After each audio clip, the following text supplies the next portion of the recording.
Hello and welcome to another episode of All Elite Arcade. As always, I am one of your hosts, Evil Uno, here with my good friend the Chugs. How are you today? Yes, I'm doing great, Uno. How are you? I'm doing fantastic. It's another week of incredible video games because I've been playing yeah. quite a few. I know you have as well. And so let's get right into it. This week, I've got 3 games to bring to the table. One that I want to talk more quickly about, and that is a game by the developers of Returnal and the upcoming Soros called Resogun, which I believe was a launch title for the PS4. At least that is off the top of my head. It might be PS3. It might be wrong. Maybe my time, but my scope of time has really changed as I aged, for sure. But essentially, it is a shoot 'em up, but instead of it being on a vertical scale, it is on a 3D plane, but horizontal. You are essentially traversing a sphere on a horizontal plane, like in a sphere shape, like circular sphere shape, and you are dodging bullets. It's a bullet hell at all times, and you are also constantly, as you are killing things, you have to line up a series of kills, and when that happens, a door unlocks, and a human being releases from a trap, and you have to try and save them. So as you are playing this, there are obviously stats related to it because a lot of these games are based on numbers and how well you do, how little damage you take, how well you solve the issue, which is like get the people from one end to the other. And I've been playing this a bunch. I just wanted to mention it because I put in an irregular amount of time on these games recently just because I'm so excited for Soros that's going to come out. I really wanted to play Returnal kind of as a warm-up, but it was just too big of a game. And so if you're looking for a shoot-'em-up game, that game was incredible when it originally came out. I want to say Housemarque does their type of game incredibly well.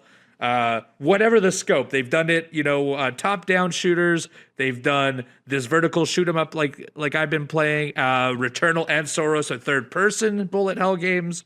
They're incredible at like that arcade mechanic, and this one feels like the most arcadey of them all. It's great to revisit. Go check it out. I think it's also available if you have a PS Plus subscription as well. Uno, I'm so ashamed that I have not played Returnal just because so many people speak like so highly of that game. So I need to make sure I jump on Soros like right away, when it comes out. Absolutely. Yeah. Returnal was not only super challenging. It was like built like a roguelike, similar to the games like Hades that we've been talked about, where every time a loop would end, you would get a little more lore, a little more structure to it. You would understand where to traverse to get better power-ups.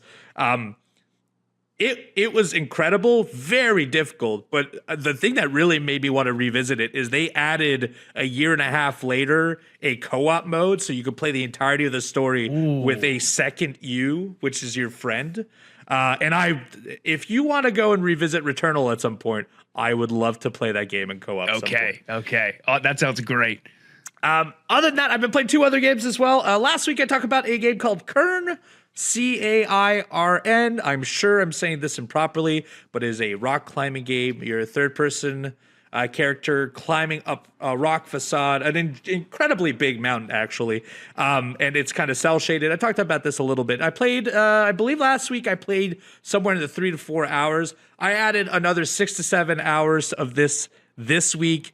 I just want to talk about this because I think it is quite fascinating of a game because it is, at its base, a puzzle game about just making sure you have grip holds and footholds and just slowly traversing up a mountain.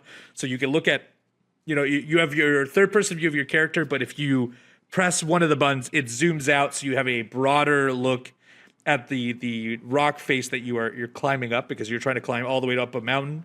And so it's done in several sections, for example.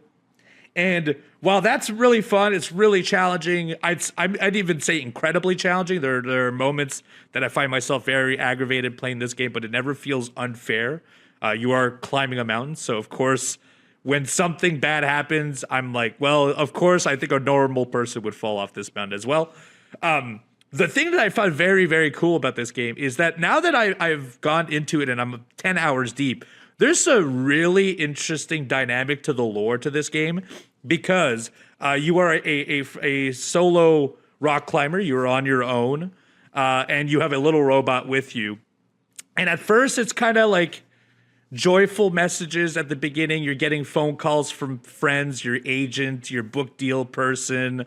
You're getting messages from your mother, and it seems like joyful at the conceptually at the idea that like you're climbing this mountain, but you're also supported by your friends through these messages. But now I'm 10 hours deep, and the story is traversed from best of luck going through this mountain and all that to now I'm 10 hours deep, and they're sending messages of, I haven't heard from you in 8 months. I don't even know if you're alive. I don't like you are just too obsessive about this. You should be home. You should be developing relationships. Your mom is trying to like, your mom is like sat on the other end of a call. All these really weird. And then, of course, there are other, like your agent is like, I haven't heard from you in forever. How are we ever supposed to make these deals? You could be on this mount for years. So there's a lot of like these very deep intertwined relationships with this character and everyone in her voicemails that it strangely resonates with me because as a pro wrestler or a common circus folk like a rock climber would be, I see there's validity behind these messages because I genuinely think, yeah, it would be a lonely life to be nothing but you and your thoughts climbing up a mountain, but it would also be equally as challenging to have a relationship with others when you know you could die, right? You could die, and also you need your full focus. You're constantly busy. You're so driven and passionate about this one thing. So on top of being a fascinating game, I think it has a very, very cool lore hook that I really want to see more of. And I'm only at a third of the mountain, so this might be a dip down. There might be some joyful moments. There might be some sad stuff. And then there's also lore about the mountain itself. There's like a village of people and like a tribe that used to live there, and that's an added weight to it as well. But the element of like the family relationships, I am finding very connected to, and I highly suggest playing that game. It might be my favorite game I've played as of yet from 2026. Yeah, I thought, I know this game had gotten good reviews and you had talked about it before, and I thought it was interesting. And I know last week you implied that there was some sort of narrative that was kind of happening and unfolding. But now knowing the game is going this direction, what a cool, creative way to go about telling that story with that narrative. Because you're right, that does resonate with probably a lot of people, certainly with me and certainly with you as well. So that's pretty cool. I definitely want to play this game, and I definitely can't wait to hear more about how your journey goes. That sounds awesome. I'll definitely be playing more. I think I will complete this game. It's funny because this is also how I am about other things, but I'm now a part of the ride. I'm a third through, and I can't just stop. I gotta finish it. I gotta finish it. Like, if the goal was the peak, you gotta get to the peak, right? So yeah, I'll definitely be talking about this in the next coming weeks. Incredible little game. You played on Steam. I believe it is available on every console. Maybe a Switch might not be. Sometimes they release a little later. But I'm playing this on PS5. It's worked incredibly well on a base PS5. Highly suggest playing Cairn. And then the final game I wanted to talk about is, last week I was talking about a handful of detective games I was playing. As always, Evil Uno loves to be a little detective, loves to deduce some stuff, loves puzzles. And puzzle master. A big puzzle master boy over here. And in my search for new puzzle detective games, I came up with a search, and I found this called Penelope Pendrick and the Art of Deceit. It is essentially a homage to the 90s first-person point-and-click games and early 2000s that were on all kinds of CD-ROMs. I remember playing all kinds of them, but like the most famous ones would be like a Myst or the Sherlock Holmes, the Agatha Christie's, or of course Nancy Drew, which I think this game is, its main influence is obviously the Nancy Drew series. So it's a female-led detective first-person point-and-click game, and I just want to say that visually it feels like the times. The voice acting feels like the times.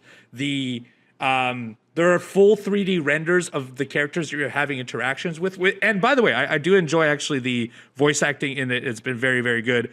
But even the way characters are animated makes you feel like early 2000s, late 90s. And as of yet, while definitely on the difficult side, because a lot of those games you had to go through walkthroughs to complete, and at least 2 times now I've had to do that where I'm like, I'm just stuck. I do not understand what I should do next. I love that feeling. I'm having a great time. I just want to go out there and suggest, if you're looking for a Nancy Drew style game, or you like those point and click first person games, Penelope Pendrick and the Art of Deceit is one that came out in the last 6 months. And I am having a blast playing it. And those are the 3 games I played this week. Chugs, what have you been playing? That's a good week, Uno. That's a good week. Was. Yes, and I also had a pretty solid week of gaming. I have some stuff that I've talked about before that I'm going to dive into a little more extensively. Then also got to try 2 brand new games. One absolutely came out of nowhere. The other one I was really excited about. But of course, everyone knows the deal. We all know the routine. Starting off with what I've been playing, Pokemon Trading Card Game Pocket, my favorite mobile game I think of all time. No real major updates other than I really, really am enjoying the random battles that they've added. Once again, you can face the computer and you have no idea what deck you're up against, so that can always be really exciting, especially trying to build a deck that you feel like you could go up against anybody with. And again, right now I do have a fighting deck that I've been using that has been very solid against any and every random deck that I've encountered. Now, when it comes to facing real people, that's a 50-50. Sometimes I do really well.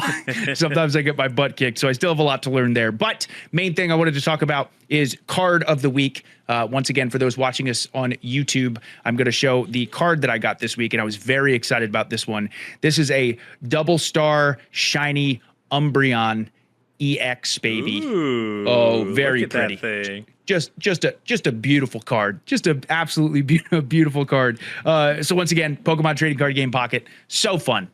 Got to collect them all. And I'm still working on it because they constantly are releasing new, awesome, incredible cards. I love how much they've updated that game. This week, I was only able to stream it twice, and they were both shorter streams, which not only is a bummer because I love to stream and I love to play video games and hang out with the Chugs army, but also I'm currently stuck on one of the most difficult bosses that I've encountered, I think, since I've started streaming. I, of course, am playing Clair Obscur Expedition 33. I wanted to do a little bit of that post-game side content. I want to jump into that DLC eventually. Unfortunately, I am still not at the DLC. Again, I did Google and see like what is the main side content I should do for additional juicy lore. Every place that I've gone, every section of the map I've gone where Google told me to, I'm so glad that I did. There is so much to this game. Like for example, well, first and foremost, I'm stuck on Simon to the point where I kind of went out and explored a little bit.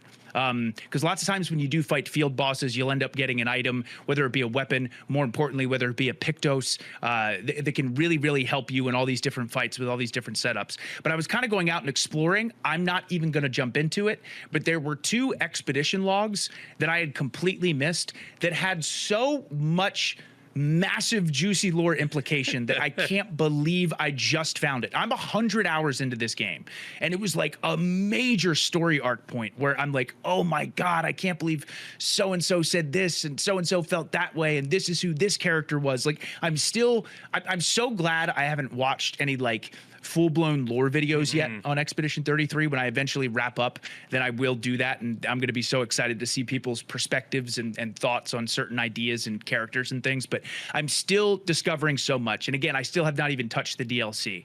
But the important thing to talk about, again, is this Simon boss fight, which by a mile, like it's not even close. I had done another boss fight that I guess is known as the second most difficult super boss that you can fight in the game. And that one took me maybe a stream and a half. Like it was one of those where it started to, it was still very difficult, but I started to really, really click with it. So again, I've mentioned this before about this Simon boss fight, and I won't say anything lore-wise, but he at the very least has 2 phases. He might have 3, which is just horrifying to me to imagine, because first phase is pretty difficult, but I've gotten to a point where I can do that really, really well. When I get to second phase, there's like 6 to 8 different combinations of moves that he could do, and if you don't perfect parry or perfect dodge these moves, he just kills you immediately. So now I've gone into a situation where I'm not necessarily grinding to become stronger, even though I probably should, but I'm going out and collecting these different Pictos to help me stay in the fight longer. For example, I I did get this Pictos that helped me massively,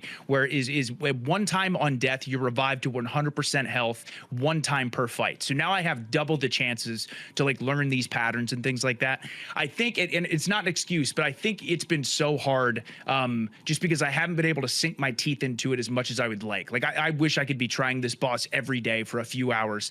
Unfortunately, that has not been possible, but I'm still confident. I'm still determined that I'm going to beat this Simon boss fight. He is so tough. But again, one of the coolest bosses I've ever seen. So maybe this week will be the week. Maybe this week I will finally dethrone and beat Simon. I guess we'll have to see. But that's what I've been doing. Yeah, I hope so. I can't wait to see what the DLC is all about. But speaking of games that I've gotten to put a bunch of time into, I've talked about this game or last week and a little bit of times before, but I have made some massive progress on Hades 2. Again, this is my first roguelite experience I've had. I just recently found out the difference between roguelike and roguelite. I didn't, because I heard both those terms thrown around a lot. Is there a difference at this point? Because there was a convenient difference because one was first person maybe 10 years ago and one wasn't. Now I'm not sure what the difference is.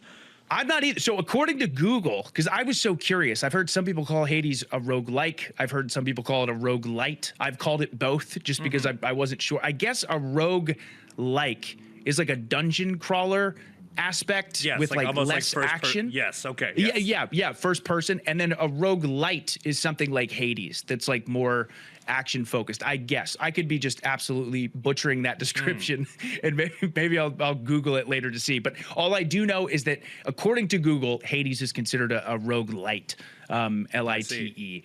But anyway, the game has just been so incredible. I fortunately have gotten to the very end of the underworld, and I did beat the final boss a couple of times, which is great. There's still a whole other path that I could go with a final boss who is incredibly difficult that I have not beaten yet. I feel like I've gotten really, really close. But man, we were talking about this a little bit before we started the podcast today. And again, I've talked about how much fun I'm having. This game got me into the roguelite genre for sure. It's just incredible. In addition to the music being great, visually, it's so impressive. The combat, it's so fun and it's so addicting. This is the epitome of like, man, one more run. I'm just going to do one more run. And then you just end up doing for hours. You're playing 6 hours straight. Yeah. Yeah, exactly. It's incredible. Hades 2 is so good. And I want to go back and play Hades 1 at some point as well. But in addition to the story so organically kind of unfolding and feeding you the story in such a natural and interesting way, it must have taken a year to film all of these different voice lines, dude. Like, every scenario I've been in, like, okay, so me and Uno talked about this a little bit before the podcast, but early on, you fight this first boss who is like your teacher, if you will. And you fight this boss and then you go on and fight a bunch of other bosses. So at this point, I had beaten the final boss a couple of times. And then I wanted to do one more run. And on that first boss, I was kind of lazy. Like I kind of wasn't dodging or paying attention. And then that first boss almost killed me. The first boss after the fight had such a specific line of dialogue, something along the lines of, hey, listen, the past few times you really came at me strong and were crushing me. And this time I almost had you. I know you've taken care of the final boss. I'm just going to say the final boss quite a handful of times. What's going on? I'm like, how does the game know specifically that I've beaten the boss that many times? I've beaten her like badly so many times, and now because she almost had me, she has this whole other different line of dialogue. It's just they paid attention to so many little details within this game, especially dialogue wise, that it's just so impressive.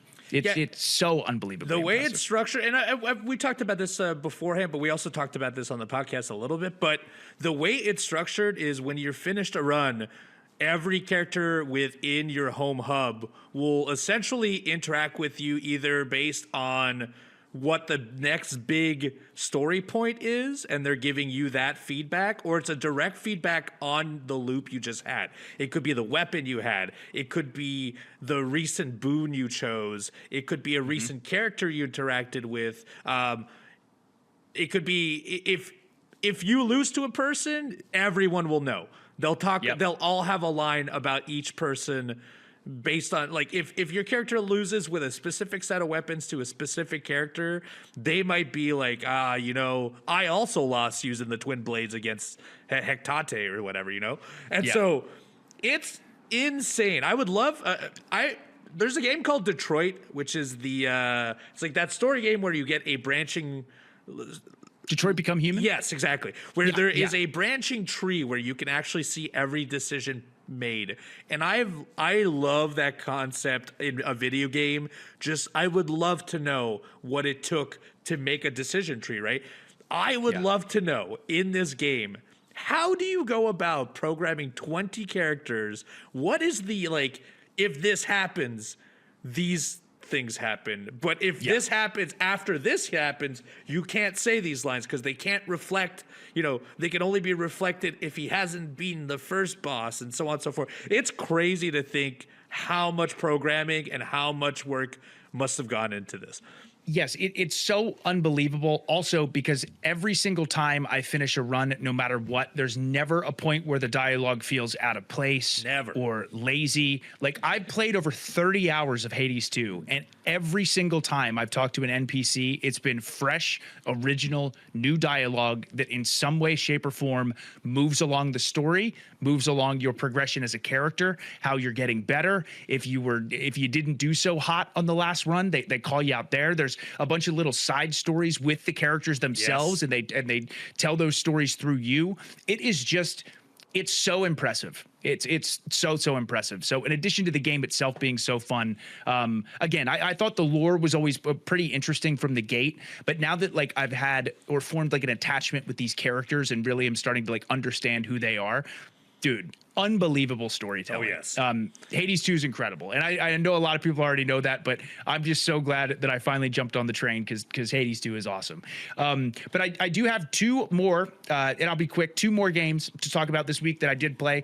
Uno, I have a question for you. Yes, sir. Do you wish we got more Bloodborne? I do. Why haven't we gotten Bloodborne 2?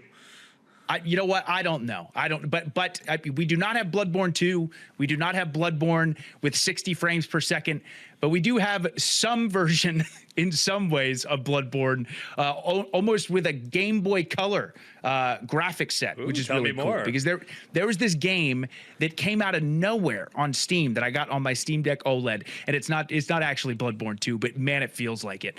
This game is called Tearscape. Again, it is like Game Boy Color graphics, which is really, really cool. Your main character looks exactly like the main character in Bloodborne. The NPCs call you a hunter, which is really, really cool. But this game is like a Game Boy Color dungeon crawler, Metroidvania action game. And man, it's so cool. So it has a Link to the Past feel to it, kind of. Again, I love the Game Boy Color graphic style, which is really cool. Again, there's so many different weapons that you can get. There's different tokens that you can get that will give you different bonuses. For example, early on, I got one where it's every time you kill an enemy, you get a little bit of health back.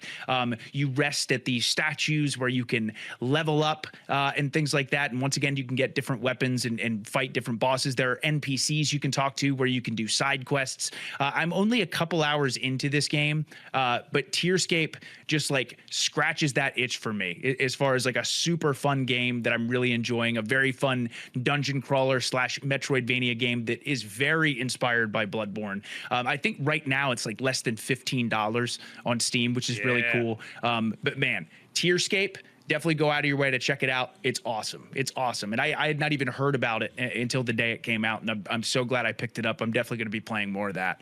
And then the final game is a game that I was very excited about here in the month of February. That, of course, being Nioh 3. I'm a big fan of the Nioh series. I got Nioh 3 on my PlayStation 5 Pro. I had saw the reviews for it were really, really good. I'm seeing 9s across the board, which is awesome. And all I'm going to say, again, I'm only a couple hours in, but rightfully so. Nioh 3 has just been so much fun to play. First of all, it runs and looks amazing on PlayStation 5 Pro. But second of all, it is more Nioh in the sense of the combat in a lot of different ways, but it's like they took the combat and turned it up 10 notches, because in addition to having the samurai stance, which is the traditional Nioh kind of gameplay style where you're fighting, stamina conservation, you're getting your key presses to make sure you get your stamina back. There's also a ninja stance you can do where you just attack so fast and you use so much less stamina, and you get to use ninjutsu, so like your magic and things like that. So there's so many different cool play styles you can do within Nioh 3, which is really awesome. The loot is the exact same, where a lot of it is random drops. Some of it is consistent drops in which you'll always get the same thing, but a lot of it is random drops, like almost like a looter Souls-like game, which is really cool. And then also them adding more open world to Nioh 3, I think is a really cool decision, to fight optional bosses, to get optional loot. That's the other thing, is the game definitely rewards you big time for going and doing optional stuff. Like the loot that you get is not worthless. It's definitely worth it to go out of your way to fight these bosses and pick up these items. So again, I'm still pretty early in Nioh 3, but I can confidently say I think it's my favorite Nioh game already. Like it's made a very strong impression up front. So Nioh 3 has been fantastic so far. I'm looking forward to trying that myself. I played a little bit of Nioh 2 before, and while I enjoyed it, I didn't love the package of it. I didn't love how essentially like it was mission based, where you had a contained level, you had to do the one path, and then you get kicked out, you choose your next one. So I'm glad this, to me, I'm more fascinated in the concept of being dropped in to the larger location and then being able to freely explore. Obviously you're driven towards missions and stuff like any other game, but like I think it's a better approach to have an open world game, and I definitely want to try this one out. Yeah, I think it's definitely worth your time. Well, that's it for the games we played this week, I believe, unless you have anything else, Chugs, you want to talk about. Nope, that's it. Well, only last thing I'll mention is I did watch the season finale of Fallout Season 2. Okay. I did make a promise. I made a promise last week. It's okay. I made a promise last week, but I'm going to tell you right now, you should never listen to Evil Uno, because I didn't even finish the first season. I thought I had one left. I had two left. I only watched one of them. I am now at the last episode. But I could not finish that in time, and I still got season 2 to watch. Was it good? Does it end on a high note? It was great. Okay. All I'm going to say is, again, Fallout Season 2, excellent season for sure. I don't even know if I should say it. It's just, I think it's already been announced, but absolutely, they set it up very nicely for Season 3. Wonderful. That's all I'll say. That's what I think they already they got signed all the way to 4, I think, already. Yeah. That show is killing it. Yeah, it's like it's driving a lot of people towards Amazon Prime, is what I hear. So yeah. Well, that is it for the games we played this week, but that is not it for our podcast, because we got a bunch of news and our producer quiz right after this.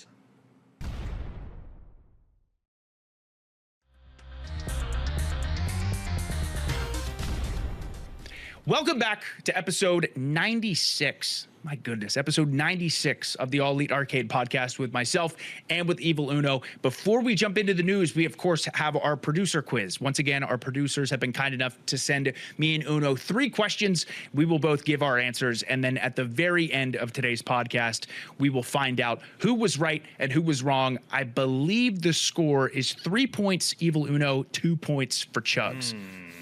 Okay, so this is a big one. It is. This could be a tiebreaker week. This could tie it up. This could be huge. Uno, you ready to jump in? I am ready. Okay, here we go. Question 1. What was the first game on a Nintendo console to launch with an M rating from the ESRB? Is it A, Area 51, B, Splatterhouse 2, C, Doom, or D, Mortal Kombat 2? This is tough because I know which one is the oldest game, but I cannot remember if it came out on Nintendo. Yeah. So yeah. I'm gonna say D. Mortal Kombat 2. Okay. Okay, on Super Nintendo then. Ooh. I'm gonna go Splatterhouse 2. Okay. All right. All right. So there we go. So I'm going D, Mortal Kombat 2. Uno going B, Splatterhouse 2. Okay, question 2. What was the first game to feature bullet time as a player-controlled gameplay mechanic? A, Max Payne, B, Siphon Filter, C, Duke Nukem, or D, Requiem Avenging Angel? I'm going to go with the obvious answer, but I might be surprised. Max Payne is the one I identify with bullet time. I don't know if it's the first, but I'm going to go ahead and say it's Max Payne. And I also have to say A, Max Payne. I'm 99% sure, Uno, that it's the first game to do that. Yeah. I'm right there with you. I think that was like the selling point of the whole game. So but I've never heard of this Avenging Angel game, so there could be a chance. That's true. Could be Our producers have shocked us many times They have. where we've been so confident it's that one. But okay, both of us are going to guess A, Max Payne. And then the question 3. Oh man, what a question! Oh, this is gonna make me mad. Oh my god. What is the best-selling Pokemon game? Is the answer A, Pokemon Red, Blue, Green on Game Boy, B, Pokemon Scarlet and Violet on Switch, C, Pokemon Gold and Silver on Game Boy Color, or D, Pokemon Sword and Shield on Switch? What a question. This is tough because This is so tough. my nostalgia wants me to say one of them, but then like the other part of me has to be, you got to be conscious of the fact that there are more consoles in people's hands nowadays, and there are more people than there were. There are quite literally billions more people nowadays than there was 30 years ago. So Right, exactly. And then, and also though, the Switch obviously sold incredibly well, but my God, so did the Game Boy. Yeah. Like they both sold so well. I'll guess first on this one. I'm gonna go D, Pokemon Sword and Shield. So yeah, I was gonna either lean A or D, and for whatever reason, even though it's not listed here, I feel like I remember Yellow being one of the top selling ever. Yeah. Yeah, so I'm gonna go with A. It might be a bad decision, but I have a feeling that collectively, it's got to be the best selling Pokemon game, right? I'm probably it'll probably be wrong, but we'll see. My heart wanted to say that so bad, but okay, all right. We'll see. I guess we'll see. I get it, man. If it's A, my heart is going to be so broken. But who knows? Who knows? Great questions. Once again, incredible questions. Thank you so much to our producers. And at the very end of today's episode, we will get the results to our producer quiz. Currently, Uno with 3, me with 2. Can I tie it up? Will Uno continue to take the lead? We will have to wait and see until the very end of today's episode, because now it's time to jump into some news. Yes, that's right. Stick around and find out later on. Because we have a bunch of news in the meantime, because, and this one came out of nowhere. This was, they've been doing this on a one-day turnaround almost every single time. Yeah. But I woke up one day, and then they're like, hey, in like an hour's time, there's a Nintendo Direct that they announced 12 hours previously. So we got a Nintendo Direct that showcased on partners of Nintendo. So no first-party games on this one.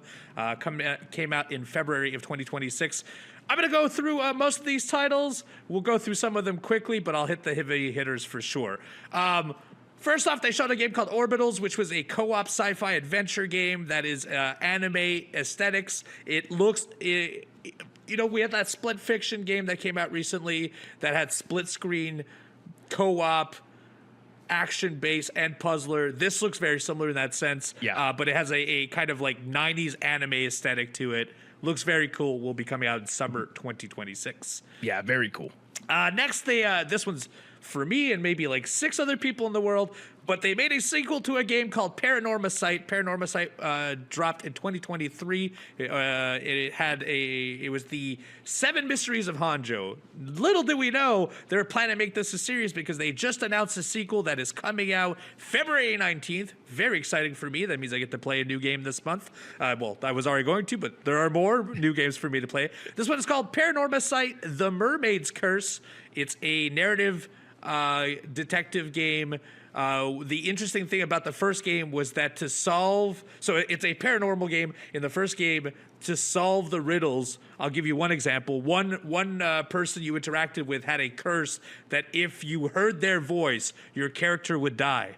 And the only way you could pass through the game is if you went into your settings and you remove the sound to play that one scene, to get through it so that you can murder them. Yes. So it really plays into some really cool back end stuff that I think a lot of narrative games never do. So very excited for The Mermaid's Curse. That comes out February 19th. I love the first Paranormal Sight game.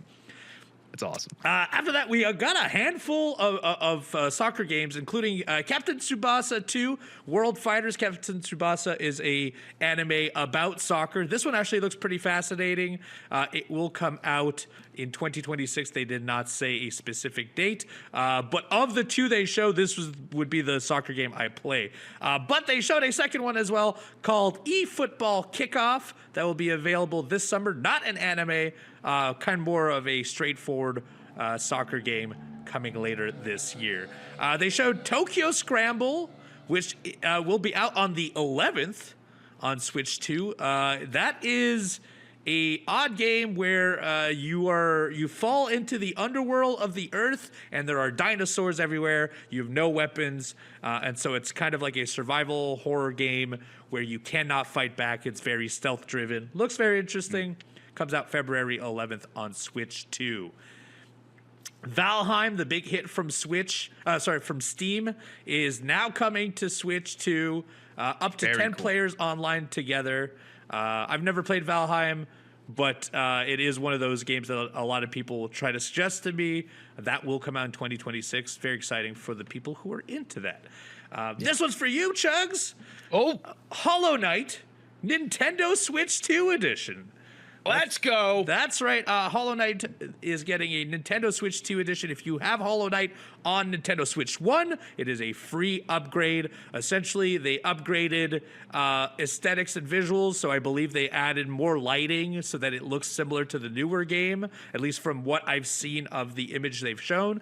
And on top of that, the frame rate will be much higher, which I believe it was locked at a 60 before, and now in the new game is upwards of 90 to 120. On Switch 2, I think is 90.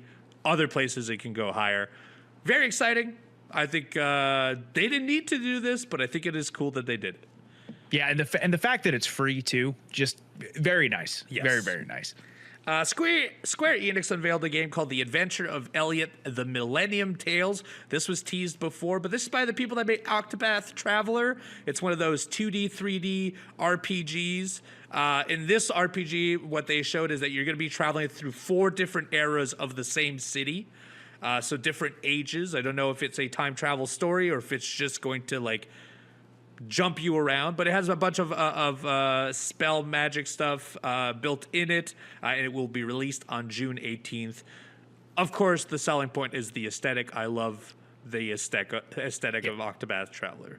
Beautiful, beautiful. A Super Bomberman collection is coming out. It will include a bunch of Bomberman games, and it will be released on Switch and on Switch 2. And when I say it will be released, it already has. It was a same-day drop. The only thing is the physical. You have to wait till August, but the digital versions are now available online.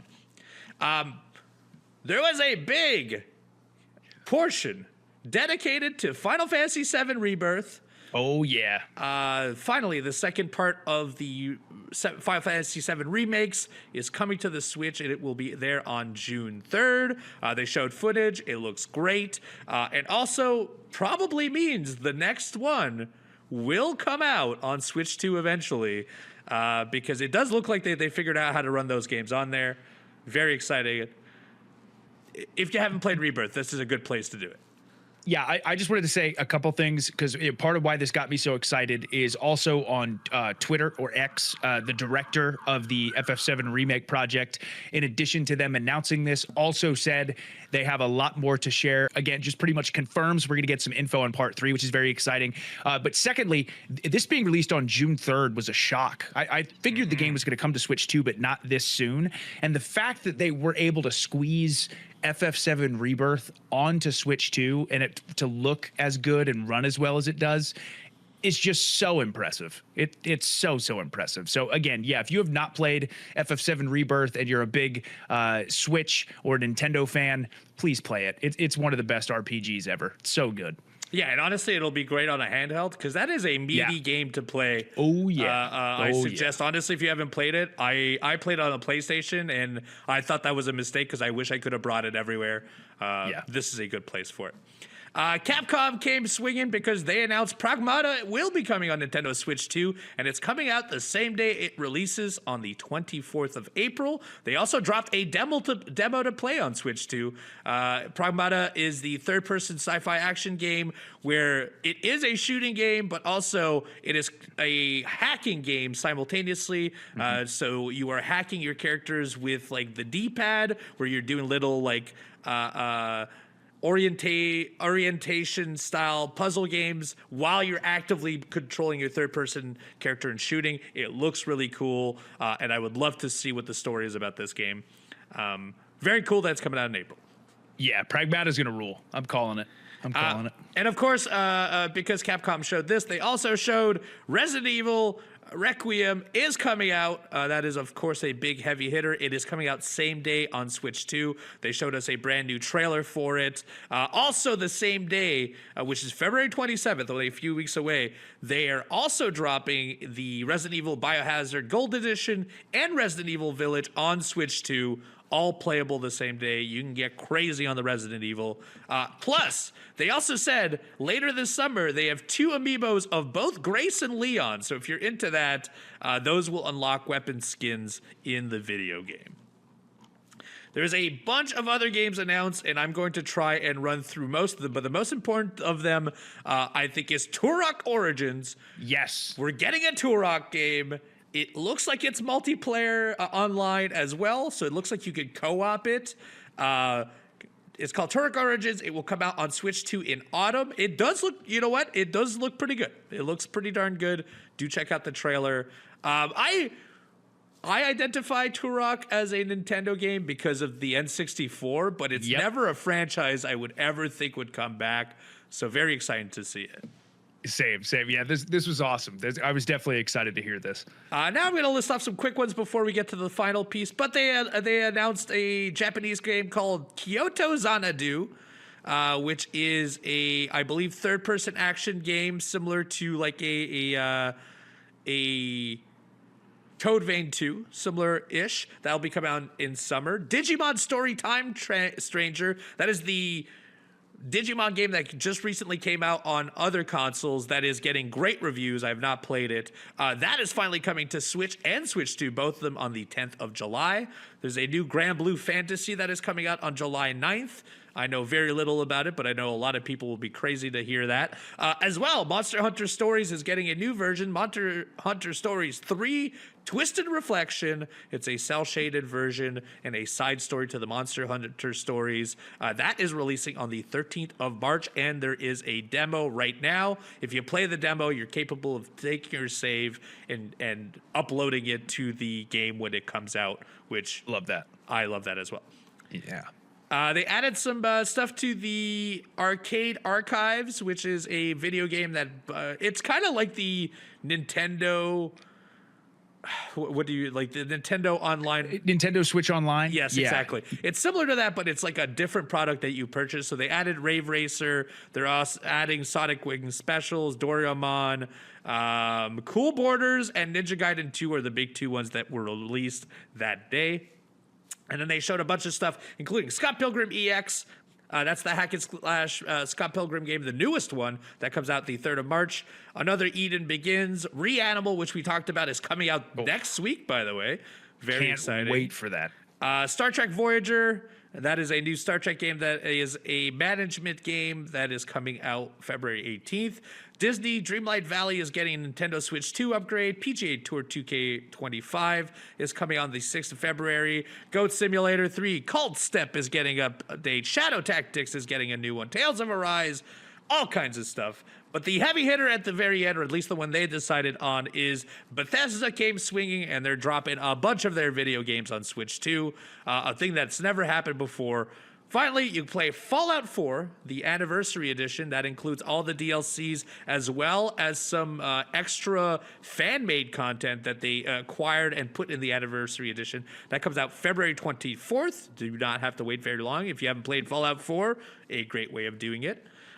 Indiana Jones and the Great Circle, which I really enjoyed, which was originally a Microsoft-only release, then 1 year later came out on PlayStation, and now I believe almost 8 months from that to almost a year, it is now coming on Switch 2. That is May 12th. Very good game if you haven't played that.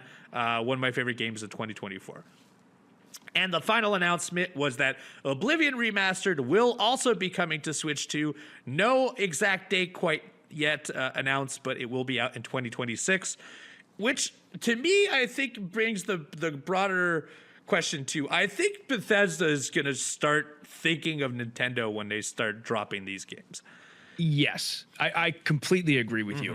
Between Bethesda thinking of them, but then also, again, I know Switch 2 is so much more powerful and all that stuff, but I feel like this partner direct was so important because like so many of these huge third-party titles are now coming to Nintendo. That was like one of the weaknesses before the Switch 1 era, is like you couldn't play these like massive open world RPG games just because the Switch 1 couldn't handle it with most of them. Now all these titles are coming to Switch. It's awesome for Nintendo. This is such good news, and you're absolutely right. I think Bethesda going forward is certainly going to be thinking of Nintendo going forward, especially considering how freaking well the Switch 2 is selling. Seriously.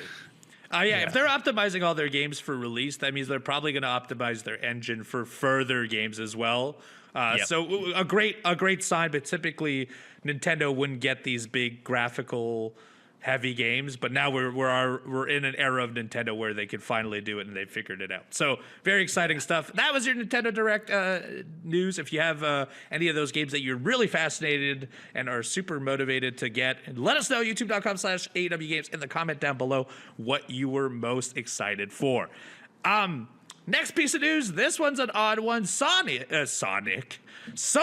not Sonic. Don't worry, Sonic not making patent claims here. Sony has patented a touchscreen PlayStation controller that lets players choose where to put the buttons. So essentially, it would be a similar shape to the PlayStation controller, except it is all a touchscreen surface.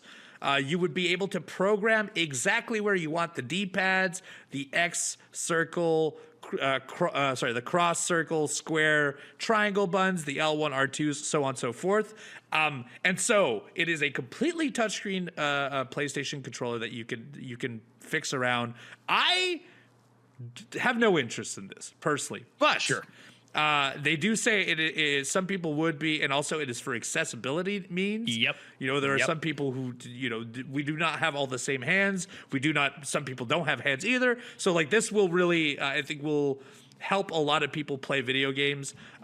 They put this patent out, or they filed this in February of 2023, but it has finally been issued back. So they have now had it and made it official.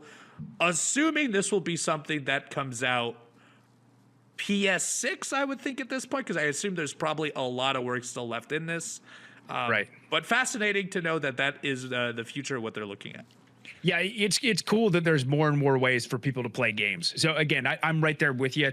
I enjoy like pressing buttons and things like that. But to have this accessibility feature, or just for someone who's interested in using like that type of controller, like the touchscreen controller, this is awesome. This is really, really cool. I'm excited to see it in action. You're right. We're probably a ways out from it, but I'm excited to see it, and that's great that Sony's thinking to do this. Yeah, I love a physical button press, but I can't say I'm not curious about this because I didn't love the touchpad on the PS5 at first, and now I'm like, I'm getting around to it. Same with so. I think there's a future I could maybe see a half analog, half touchscreen, and really enjoy it. And we'll see what this looks like in the near future. I've got a few little quick ones I want to talk about. First of all, Ghost of Yōtei, the game that just recently came out from the Sony platform on PS5. Well, it is actually doing much better than Ghost of Tsushima because, based on these metrics, the Sucker Punch Productions game sold Tsushima, the first game, sold 2.4 million units in about 3 days, which is a incredible amount of copies sold in that amount of time. Yōtei, in comparison, sold about 3.3 in its first month, but if you then now, we're about 4 months removed from it. So 4 months after its original release, Tsushima had only sold 5 million copies. Yōtei, 4 months after its release, has sold over 8 million copies. And it is already looking like it will go on to sell much more copies in the future as well. Congrats to them. That's an incredible game. That's an incredible game. Yeah, that's awesome. That's what I was going to say. What an incredible game. I'm glad to hear that it's doing so well because, yeah, that game's awesome. Quick tidbit this one. Eugenics, the video game by the person who made Binding of Isaac, Edmund McMillan, a game I have been quite literally waiting for over a dozen years because that is how long it's been teased, is come out with zero announcement. They just dropped it.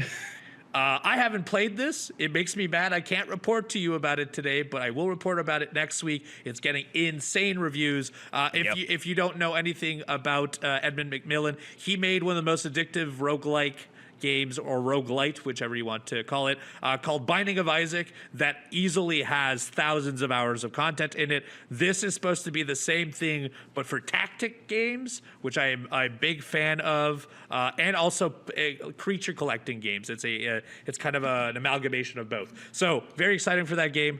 I can't wait to play it. And he also made Super Meat Boy, right? Yes. He also made Super Meat Boy. So he's got a lot of very good games under his belt. Very good.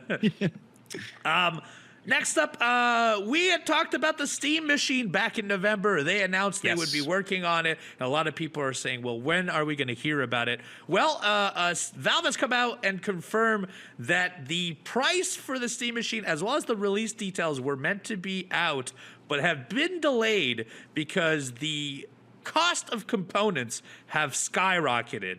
To give you an idea, the cost of DRAM, so that's the RAM, has gone up by 170% since last year.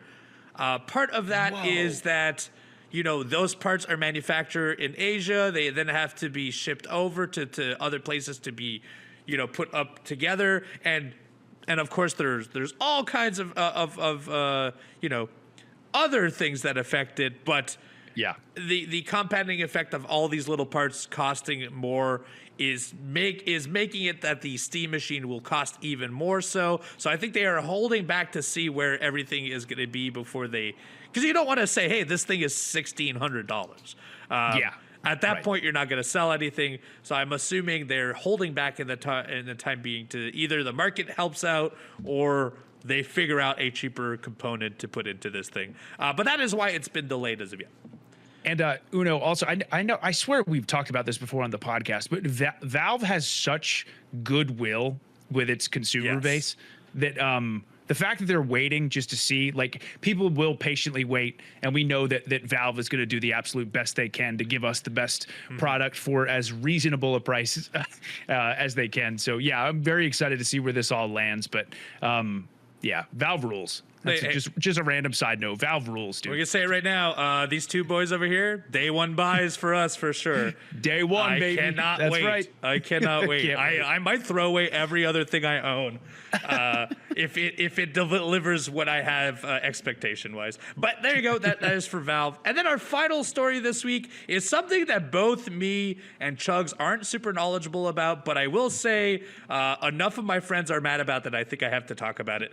Blizzard just came out and unveiled that Overwatch 2 is getting a revamp. If you didn't know, Overwatch 1, huge success. Overwatch 2 came out not nearly as loved as the first Overwatch. In fact, I think most hardcore Overwatch players detest the second one in comparison to the first one.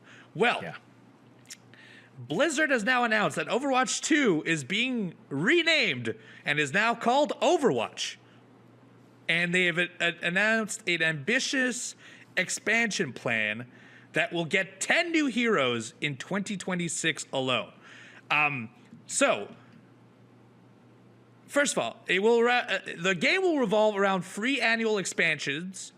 There are 5 characters that are coming out on February 10th. So by the time this episode comes out, you can play these. There will be Domino, who is a tank. Emre, who is a damage dealer, very similar to Soldier 76. Mizuki, which is a supporting magical healer character. Anran, which is a damage dealer who uses fire and flames, and Jetpack Cat, who is a long-rumored support who permanently flies and can tow teammates around. So he's more of like a navigation style character. All these 5 are coming out early on. There will be an additional 5 later on. Now, the thing that's weird about this is that people are pretty mad that they're essentially erasing Overwatch 1 by switching it to Overwatch 2 and not necessarily doing the things that they want from Overwatch 2. I can't personally speak from what people want from this game. I only know people are mad about it. But I just wanted to go out there. If you know more about Overwatch, let us know what's your temperature on this story.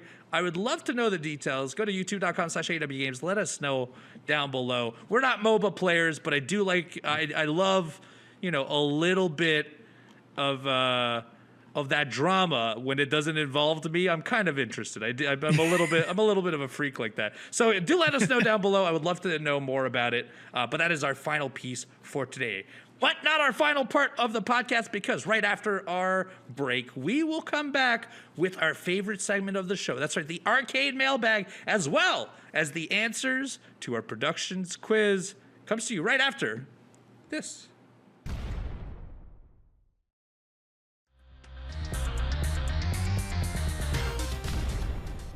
And we're back. It is finally time for our favorite segment of the show, the Arcade Mailbag, brought to you by our friends at Upper Deck. As always, Upper Deck is offering us the very best of cards because the AEW SP Signature Edition is here. It features Mercedes Moné, Orange Cassidy, Kenny Omega, and many, many more.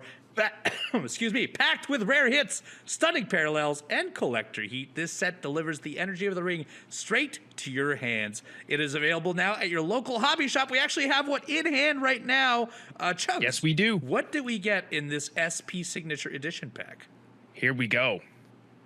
Ooh, Anna J. And what do we got? Oh, hey, an autograph. We got an autographed Thunder Rosa. There you go. And Anna Jay White.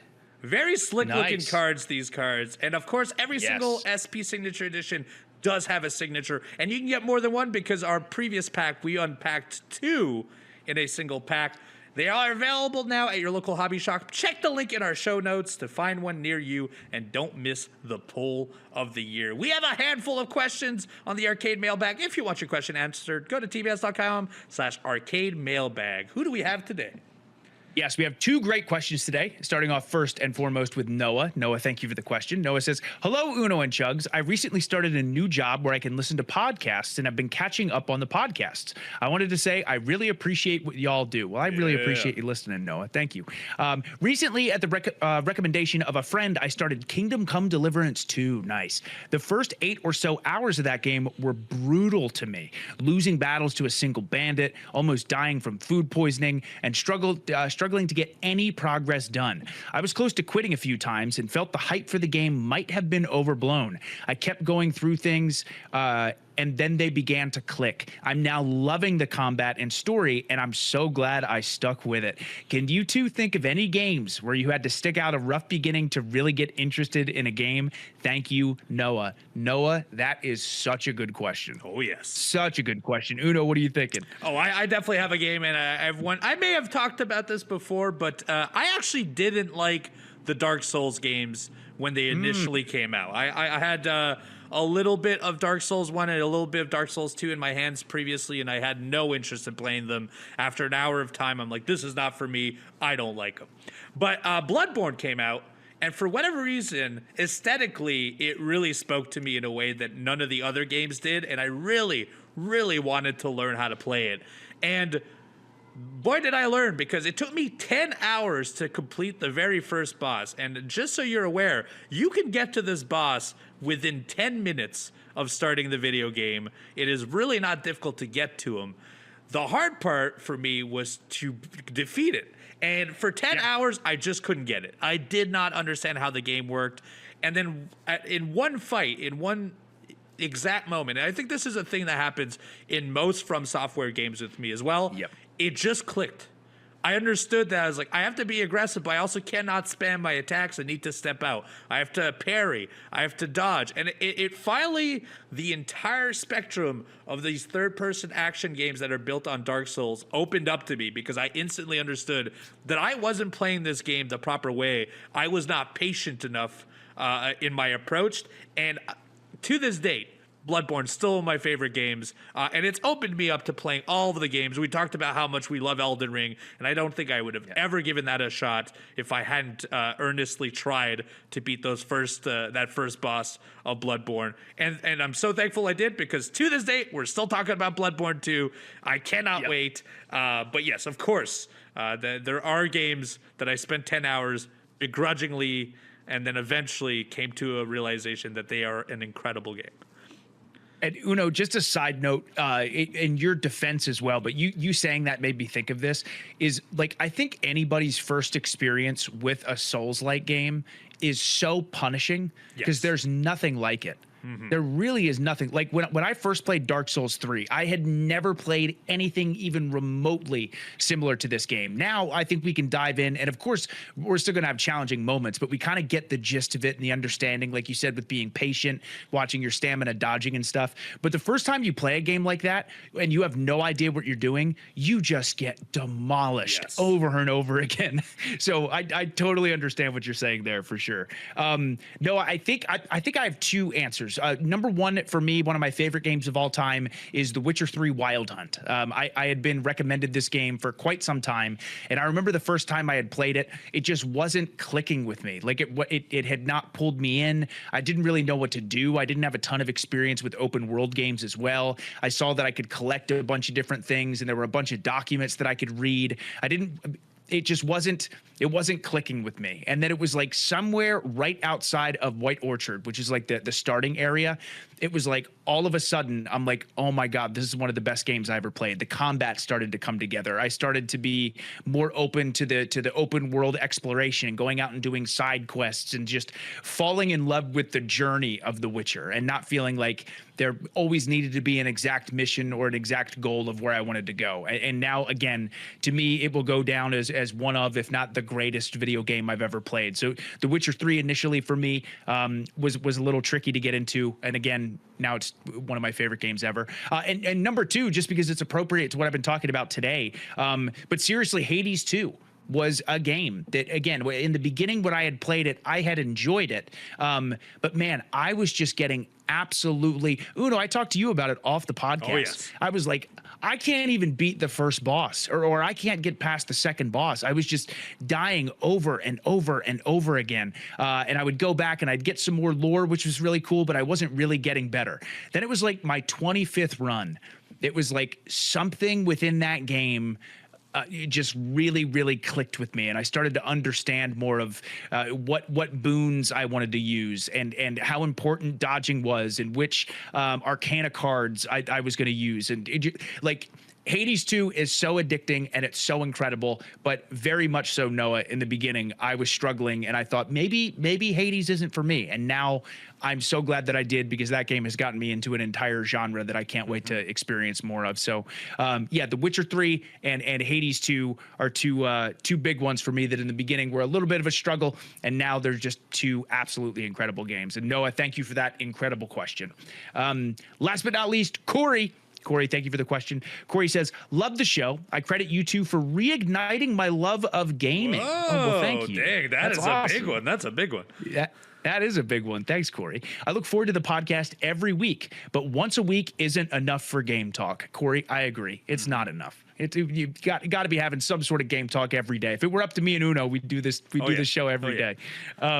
So here's the question. So who are your favorite YouTubers? Do you guys like watching or listening to anyone in particular? Corey, such a good question. So I am a big YouTube guy, specifically a big YouTube gaming guy. I think I spend, I'm not kidding, I probably spend as much time watching video game stuff on YouTube as I do playing. Probably even more some days, honestly, because sometimes I don't have enough time to be able to sit down and play as much as I would like. But every day in some capacity, I'm playing something, and every day in some capacity, I'm watching some video game YouTube stuff. And man, so I'm a big fan of like video game history documentaries. I really, really like watching stuff like that.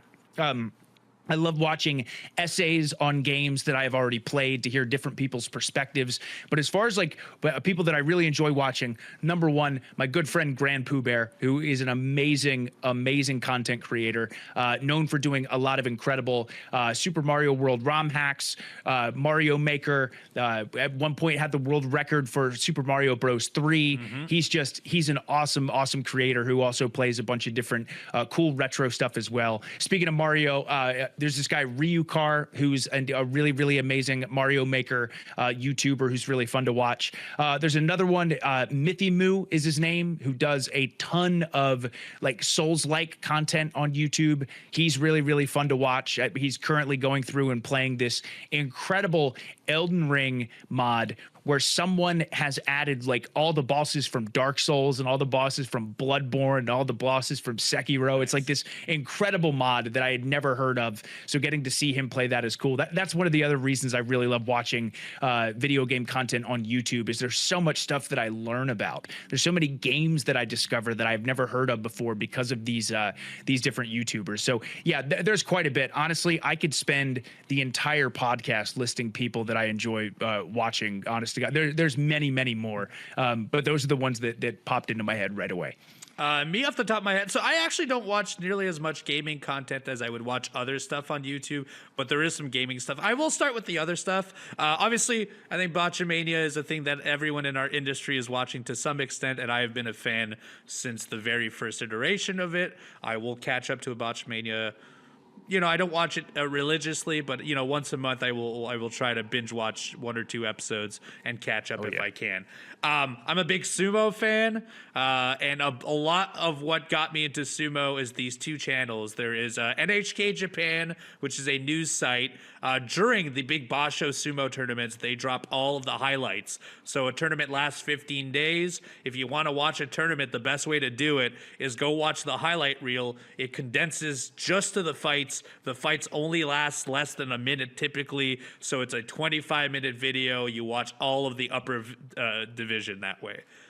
Uno, I'm so sorry to cut you off, but I'm just so glad you said that because I was thinking of you the other day. I walked it. My brother was watching sumo. He's like really into watching it right now, and I thought of you immediately, and I forgot to text you. So I'm so glad that you said that. It's incredible. Awesome. And then 2 other sources to get into sumo too, because I've actually turned a lot of people into sumo now. But you can also watch it live on Twitch during sumo time. You could theoretically pay for it. You got to get a VPN to purchase it because it is a very Japanese product. But there's a Twitch user called twitch.tv/midnightsumo who airs it live and the repeat of the full tournament. If you go to the NHK Japan, which I just talked about, it's a highlight of the upper division, but there are like 7 divisions total. I think there are more than that. It is 10 hours of sumo every single day of the tournament. Every single division fights on the same day. So if you want to catch all of that, that's on twitch.tv/midnightsumo. And then sumo itself has gotten a YouTube, Grand Sumo has got their own YouTube page called Sumo Primetime, which has alternate angles and has like essentially the storylines that are coming into each tournament. Those are great highlight packages and condensed versions of every single tournament, and so that is a good way to turn you into a fan. And then other than that, when it comes to video game stuff, I kind of like the top guys that people like. Markiplier is usually my go-to if I want to find out about a horror video game. He seems to have the inside track on a lot of upcoming horror video games, and I still to this day think his content is incredible when it comes to that stuff. Video Game Donkey is my personal favorite comedian-based or comedy-based video game content as far as like, not all, he does long form, but he does like short form edited content. And I think he's incredible. He's so funny. Very funny. Big fan of Video Game Doug. And surprisingly very good at video games as well. And Yes. my final one is I actually love lore videos a lot. And my personal favorite lore video series is by a user called Strange Man. And Strange Man does nothing but Red Dead Redemption 2 lore videos. And they are so in depth. And I love that game, but it is incredible how much content is in that game that very few people know about. And he makes very small lore package. Well, very small. They can be upwards of 30 minutes. But he makes he amalgamates all that information into a single video, and I love watching it. That is my last recommendation. I'm so glad that you said that, because I also love watching lore videos like Vati Vidya, who does the Souls, Elden Ring, Night Raid, like all that stuff. I love watching that. So I need to check out these Red Dead Redemption lore videos. Oh yeah, That Strange Man. Sweet. Go say Strange Man. It'll be honestly, you might just get stuck in the loop. To this day, he's still dropping content because there was a brand new thing that just got unveiled in Red Dead that people hadn't found before. So he just dropped one recently. Bunch of content. That game's been out a long time, and then you know he's going to go into GTA 6 at one point as well. Oh yeah. Let us know in our comments. Also, thank you, Corey, for that question. But if you will, recommend some YouTubers down below. YouTube.com/AEW Games is where you can watch us on YouTube. Our episode drops every single Tuesday morning. That is also when you can get us on podcast. Listen to us with your ears on podcast every single Tuesday. The video format is at noon on Tuesdays on youtube.com/AW Games. We are also on twitch.tv/AW Games. That is where you can find the AW Games proper Twitch channel. But myself and the Chugs are constantly on Twitch as well. Twitch.tv/EvilUno and the Chugs, twitch.tv/the Chugs. He's finally going to beat Simon. Be there for it. It's gonna happen, dude. I'm telling you. It's this week. It's gonna be the moment that I'm gonna beat Simon. And Uno, before we get going, we gotta see who's the winner. Oh my God! This, I completely this forgot. producer quiz, baby. I completely we forgot. gotta see where. Not only am I gonna beat Simon, I'm calling it now. I'm gonna be the winner of this week's producer quiz. I can feel it. I haven't. I haven't scrolled down yet, but yeah. Before we wrap up, I'm gonna quickly scroll down. Here we go. Oh no. Oh my God. Oh my God. All right. Oh my God. Uno, I can't tell you. I was so confident. I'm like, I got this one in the bag this week. I thought you had all three. I thought I had it. You are kidding. Okay. Every week the producer quiz just shocks me to my core. This is also not a good sign for the Simon boss fight this week. But anyway, question 1. What was the first game on a Nintendo console to launch with an M rating for the ESRB? Uno, you guessed B, Splatterhouse 2. I guessed D, Mortal Kombat 2. Well, both of us were wrong. The correct answer was C, Doom in 1995. The first ESRB rating certificates were issued on September 16th, 1994. Although later releases of Mortal Kombat 2 carried an M rating in late 1994, Doom in 1995 is the first standalone title to launch with the M rating on its original packaging. They added it afterwards. They added it after. Mortal Kombat 2 launched on September 9th, 1994 without an ESRB rating.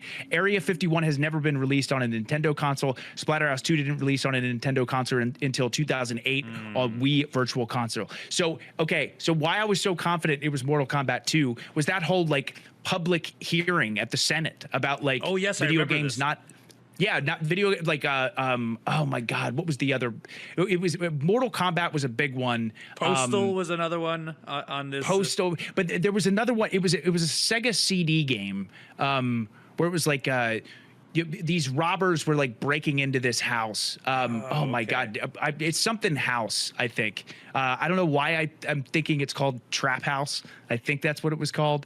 But anyway, but I knew Mortal Kombat was a Night Trap. Night Trap. There you go. We got there. Yes, Night Trap. There we go. Thank you, Uno. Yeah, Night Trap was the one. And then I knew Mortal Kombat was obviously one of the big things too. But God, okay. Doom. Correct answer is Doom. Great question. I love this just for learning this stuff. Question 2. What was the first game to feature bullet time as a player-controlled gameplay mechanic? Me and Uno confidently guessed A, Max Payne. Nope. That is not the correct answer. The correct answer is Requiem Avenging Angel in 1999. I can't believe this. I don't even know what this game is. Yeah, right, right. While Max Payne in 2001 popularized the concept, the mechanics was pioneered by the March 1999 PC shooter Requiem Avenging Angel. Playing as the angel Malachi, players used a supernatural power called warp time to slow the world to a crawl. This core mechanic allowed for dodging projectiles in real time, introducing bullet time weeks before The Matrix even hit theaters. Whoa. That's crazy. Oh, that I did not know. Yeah, Siphon Filter and Duke Nukem 3D never featured bullet time. That is so, even before The Matrix. Oh, that's so cool. Yeah, I never even heard about this game. Wow. Okay, and the last question. Oh, this hurts my soul. It all rides on this. The last question. What is the best-selling Pokemon game? Uno guessed A, Pokemon Red, Blue, and Green. I guessed D, Pokemon Sword and Shield. Uno, you are the winner. The correct answer is Pokemon Red, Blue, and Green for the Game Boy. Man, according to ranked sales figures, the best-selling Pokemon games are Red, Blue, and Green sold 31.38 million. Insane. Scarlet and Violet sold 28.08 million. Sword and Shield sold 27.08 million, and Gold and Silver sold 23.7 million. This also is the fastest-selling. The fastest-selling Pokemon game in the first 72 hours. Here's some different stats. The fastest-selling Pokemon game in the first 72 hours. Scarlet and Violet on Switch sold 10 million in 72 hours. Pokemon Legends Arceus sold 6.5 million the first 72 hours. Sword and Shield sold 6 million, and Brilliant Diamond and Shining Pearl sold 6 million. Pokemon Scarlet and Violet sold more in its first weekend than Pokemon Red and Green did in their first entire year in Japan. Wow. So those games were a late bloomer, that means. That means they weren't like instantly hits. Yeah. Crazy. Right. And over time. And that makes sense because also that first gen by a mile, my favorite Pokemon generation. I've replayed it so much. And man, Pokemon has done well. Huh? But you know who else has done well? You, Uno. That's right, this guy. Well, I walk away with the win of the producers quiz. That's 4-2. Big fat dub. That's 4-2 in 2026 for Evil Uno. There will be more producers quiz next week. Do not worry. The Chugs will have his opportunity to come back. Make sure you listen to our podcast every single Tuesday. We will be back for a brand new episode next week. We appreciate you as always, and we will see you next week. Have a nice day.